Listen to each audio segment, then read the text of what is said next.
नमस्कार दोस्तों, आप सभी का बहुत बहुत स्वागत है हमारे आपके अपने ऑफिशियल यूट्यूब चैनल अपार एजुकेशन पर। जैसा कि दोस्तों आप लोगों को पता होगा कि आज का दिन 11 जुलाई दिन शुक्रवार है, और यानी कि 11 जुलाई दिन शुक्रवार 2025। तो आज के दिन हम आपके सामने एकदम फ्रेश अपडेट, एकदम ताज़ा अपडेट आपके सामने करंट अफेयर्स में लेकर आए हैं, जिसमें आपका जीके जीएस दोनों शामिल किया गया है। और आपको बता दें कि हाल ही फिलहाल में घट रही घटनाओं, जिसमें स्वास्थ्य, शिक्षा, खेलकूद, तकनीकी नवाचार और जितनी भी नई नई उसमें चीज़ें शामिल की गई हैं करंट अफेयर्स में, वो चीज़ें आपके लिए जानना रोचक है और सबसे ज़्यादा शानदार होने वाला है आज का हमारा वीडियो।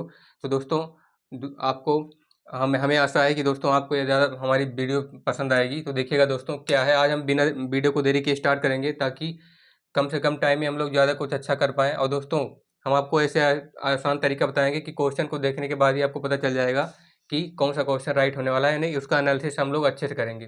तो देखिएगा, आज का दिन 11 जुलाई यानी कि दिन शुक्रवार है, जिसमें डेली करंट अफेयर्स आपका जीके जीएस जो कि जनरल नॉलेज का और जनरल स्टडी यानी जनरल साइंस का कवर हो जाएगा।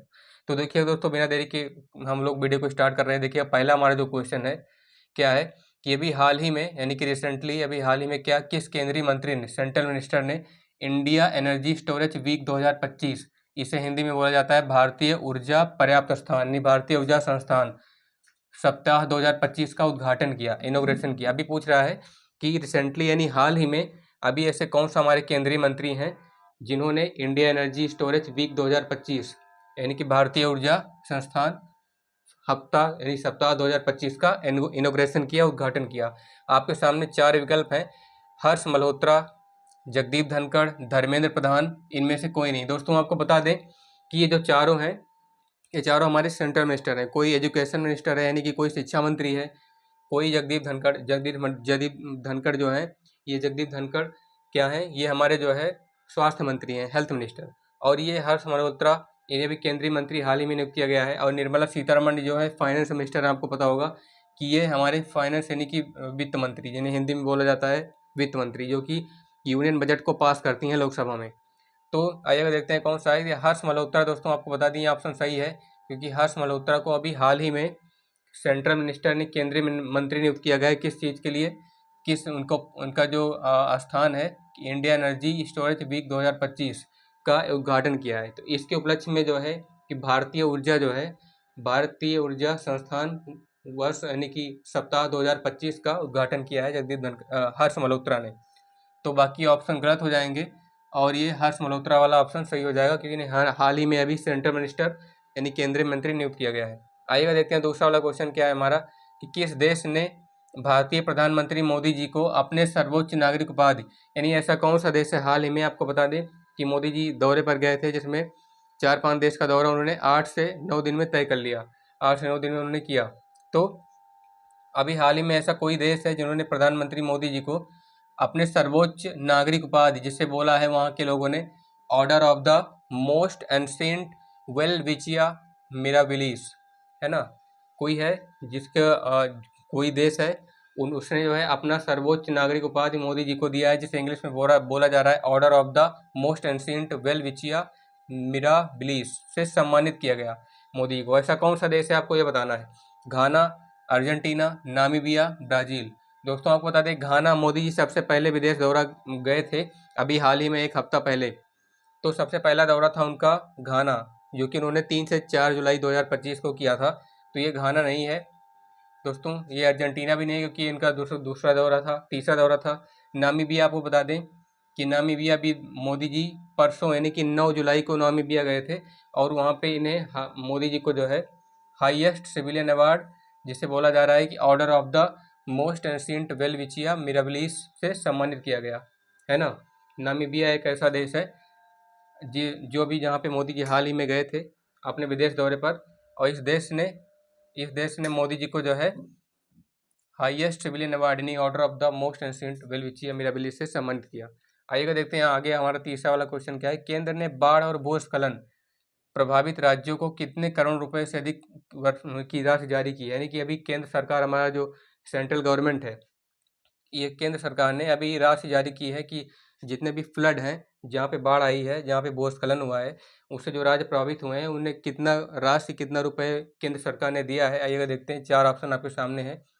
1000 करोड़, 2000 करोड़, 3000 करोड़, 4000 करोड़। दोस्तों आपको बता दें, ना ही 2000 करोड़ है, ना ही 3000 करोड़ है, ना ही 4000 करोड़। केंद्र सरकार ने अब की बार बाढ़ और भूस्खलन से प्रभावित जितने भी राज्य हैं, है ना, उन सभी राज्यों को मिला करके 1000 करोड़ रुपए का फंड जारी किया है। इस 1000 करोड़ रुपए में, यानी ये 1000 करोड़ जो रुपए आपको दिख रहा है, इसमें सब राज्यों को अलग अलग तरीके से बांटा जाएगा, जहाँ पे जितनी ज़्यादा ज़रूरत होगी। आइएगा आगे वाला क्वेश्चन क्या है, बढ़ते हैं, जो कि हमारा बहुत इंपॉर्टेंट है कि हाल ही में किस राज्य ने शहरी महिलाओं को सशक्त बनाने के लिए डिजी लक्ष्मी योजना, ये एक ऐसा प्लान है सरकार द्वारा जो अभी शुरू किया गया है, डिजी लक्ष्मी योजना, तो ताकि महिलाओं को सशक्त बनाया जा सके, महिलाओं को हर एक क्षेत्र में विकसित किया जाए, कि चाहे स्वास्थ्य हो, शिक्षा हो, है ना, तकनीकी नवाचार हो, या स्पेस से रिलेटेड हो, अंतरिक्ष में हो, है ना। तो आपको पता होगा कि महिलाएं तो आजकल देश चला रही हैं, है ना। तो देखिएगा क्या है कि आप फिर से आपके सामने 4 ऑप्शन है: उत्तर प्रदेश, आंध्र प्रदेश, तमिलनाडु, राजस्थान। ऐसा कोई राज्य है जिसने अभी हाल ही में महिलाओं को सशक्त बनाने के लिए डिजी लक्ष्मी योजना की शुरुआत की है? तो आपको बता दें, ये उत्तर प्रदेश नहीं है, ये आंध्र प्रदेश है। भारत का दक्षिणी राज्य है। वैसे तो दक्षिणी राज्य तमिलनाडु भी है, लेकिन आंध्र प्रदेश एक ऐसा राज्य जिसने भी हाल ही में रिसेंटली जो है डिजी लक्ष्मी योजना शुरू की है, जिससे कि महिलाओं को सशक्त बनाया जा सके, महिलाओं को जो है हर एक क्षेत्र में निपुण, यानी कि उनको पारंगत बनाया जा सके, एकदम स्किलफुल बनाया जा सके। आइएगा देखते हैं हमारा अगला क्वेश्चन क्या है कि हाल ही में किस राज्य ने मच्छरों से लड़ने के लिए स्मार्ट एआई सिस्टम तैयार किया है? अभी आपको पता होगा कि मच्छर से जितना भी मतलब मच्छर से लड़ने का तरीका आ रहा है, जैसे मोर्टीन हो गया, है ना, कंफर्ट हो गया, और जो ऑल आउट हो गया, ऐसा हम लोग लगाते हैं। कोई बिजली से चलाने वाला होता है तो हम लोग उसमें लगा देते हैं ऑल आउट, ताकि जो है इलेक्ट्रिक से चले और पूरे कमरे में फैल जाए, मच्छरों का अंत हो जाए। लेकिन मच्छरों को खत्म करने के लिए भी ऐसा कोई राज्य आया है भारत का, जिसने भी हाल ही में स्मार्ट एआई सिस्टम तैयार किया है। आइए देखते हैं वो कौन सा राज्य है। आंध्र प्रदेश है, गोवा है, कर्नाटक है, महाराष्ट्र है। तो आंध्र प्रदेश, दोस्तों आपको बता दें, आंध्र प्रदेश ने अभी महिला सशक्तिकरण योजना के, जिसमें डिजी लक्ष्मी योजना शुरू की, और यही आंध्र प्रदेश दूसरा फिर से बना है राज्य कि मच्छरों से लड़ने के लिए, है ना, मच्छरों को खत्म करने के लिए भी हाल ही में इस आंध्र प्रदेश ने जो है, आंध्र प्रदेश राज्य ने, भारत का जो कि दक्षिणी राज्य है, इसने अभी हाल ही में स्मार्ट एआई सिस्टम तैयार किया है। ये एक आपको बता दें, स्मार्ट एआई सिस्टम ऐसा सिस्टम है, इसमें इलेक्ट्रिसिटी की ज़रूरत नहीं होती, इसमें डेटा फीड करके रख दिया जाता है, और जहाँ पे रखा जाएगा जितनी दूर का एरिया होगा उतनी दूर में ये कवर कर लेगा। ठीक दोस्तों, आइएगा आगे बढ़ते हैं कि सबसे प्राचीनतम वेद, ओल्डेस्ट वेद कौन सा है।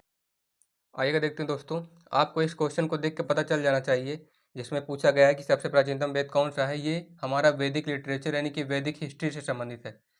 वैदिक हिस्ट्री, जिन्हें वेदों का इतिहास कहा जाता है हिंदी में। तो वेदों का इतिहास हमने आपको पहले की वीडियो में बताया था कि 4 वेद होते हैं हिंदू धर्म में: यजुर्वेद, सामवेद, ऋग्वेद, अथर्ववेद। अब पूछ रहा है सबसे पुराना वेद कौन सा है, तो दोस्तों आपको बता दें यजुर्वेद नहीं है, क्योंकि ये ऋग्वेद, यजुर्वेद दूसरे नंबर का वेद है, सामवेद तीसरे नंबर का वेद है। ये जो सबसे पुराना वेद है, ये सबसे पुराना वेद ऋग्वेद है। ऐसा माना जाता है कि सबसे पुराना वेद ऋग्वेद है हिंदू धर्म का, जिसमें 1028 श्लोक हैं। 1028 श्लोक, यानी कि सूक्तियाँ हैं, या आपने संस्कृत में पढ़ा होगा सूक्ति। सूक्ति का मतलब जब सूक्तियाँ हैं तो 1028 श्लोक हैं इस ऋग्वेद में, और तो कि सबसे पुराना वेद माना जाता है हमारा ऋग्वेद, जिसे ओल्डेस्ट वेद कहते हैं। आइए अगर देखते हैं सबसे लास्ट वाला क्वेश्चन क्या है, जो कि जियोग्राफी से रिलेटेड है। इसमें पूछा क्या गया है कि 22 दिसंबर को सबसे बड़ा दिन किस गोलार्ध में होता है। आपको पता होगा 2 गोलार्ध होते हैं भौगोलिक हिसाब से, भूगोल के हिसाब से, यानी कि जियोग्राफी के हिसाब से 2 गोलार्ध होते हैं, उत्तरी गोलार्ध और दक्षिणी गोलार्ध। तो बताना है कि 22 दिसंबर को सबसे बड़ा दिन किस गोलार्ध में होता है। तो अब दोस्तों आप लोग अगर जीके पढ़ते होंगे, जिसमें हिस्ट्री, ज्योग्राफी, पॉलिटिक्स वगैरह करंट अफेयर्स इंक्लूड रहता है, तो उसमें आपको पता होगा उत्तरी गोलार्ध, दक्षिणी गोलार्ध, दोनों में, इनमें से कोई नहीं। हम लोग जिस गोलार्ध में रहते हैं ना, उसका नाम है उत्तरी गोलार्ध। आपको पता होगा उत्तरी गोलार्ध में सबसे बड़ा दिन कौन सा होता है, गर्मियों में 21 जून को, और सर्दियों में 25 दिसंबर को। तो हम लोग का गोलार्ध क्या है, उत्तरी गोलार्ध। तो ये क्या हो जाएगा, गलत हो जाएगा, क्योंकि उत्तरी गोलार्ध को 22 दिसंबर का बड़ा दिन होता ही नहीं है, 25 दिसंबर को होता है। तो दक्षिणी गोलार्ध ऑप्शन सही हो जाएगा जियोग्राफी के हिसाब से, कि हम लोग दक्षिणी गोलार्ध में नहीं रहते, है ना। तो इसमें साउथ एशियाई, यानी कि जो दक्षिण एशियाई देश हैं, वो लगभग क्या होते हैं, दक्षिणी गोलार्ध में आते हैं, जिसमें कि 22 दिसंबर को सबसे बड़ा दिन होता है।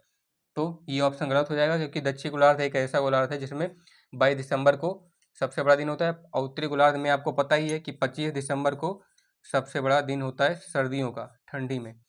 तो दोस्तों उम्मीद करता हूँ कि हमारे द्वारा आपको इस वीडियो में दी गई जितनी भी जानकारी है, आपको अच्छे से अच्छे समझ में आई होगी। हमने आसान तरीके का इसमें का प्रयोग किया है। तो दोस्तों अगर आप हमारे चैनल पर पहली बार हैं तो इसे सब्सक्राइब करना ना भूलिएगा, लाइक शेयर कमेंट जरूर कीजिएगा। मिलते हैं आपसे नेक्स्ट वीडियो में, तब तक के लिए बहुत बहुत धन्यवाद आपका।